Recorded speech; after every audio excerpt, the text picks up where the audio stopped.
Ebu Bakr, kur o ka në udhëhes i muslimanve, mas e kanë falë sabahin, u shku Ebu Bakri të një shtëpi e vjetër. E Omeri radiallahu anhuma e ka pa, po nuk e ka ditë për çka po shkon. Nja u ka në sigur që Ebu Bakri nuk shkon veç sa për një hajër, nuk shkon për tjetër.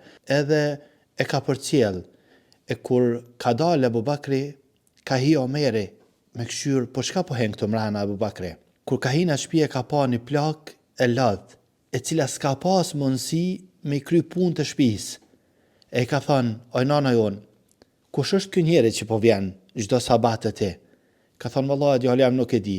Veç se vjen, i mjel baktin, na përgatit ushqimin, na pastron shtëpinë edhe shkon, nuk di kush është ky. E kur ka vdekë Abu Bakri, ka thënë Omeri vetë me veti, ka thënë, ku me vazhdu këtë traditë të Abu Bakrit. E ka vazhdu, është shku te ajo shtëpia, e u ka përgatit ushqimin. E kur ja ka qu ushqimin, ka thënë ajo plaka, a ka vdek shoku jota? Thot Omeri, po pse? Ku e dite? Thot kjo plaka e dita se na e ka dhënë hurmën për me hangër e nuk ja ka hjek thelbin hiç.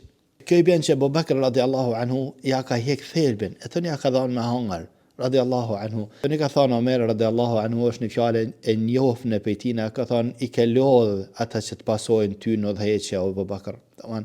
I ke lodhë udhëheqësit, nuk mujnë me të pasu, nuk mujnë me të ardhur për mas në këto punë të hajrit që i ke bërë. Allah qoftë i kënaqur me ta krejt.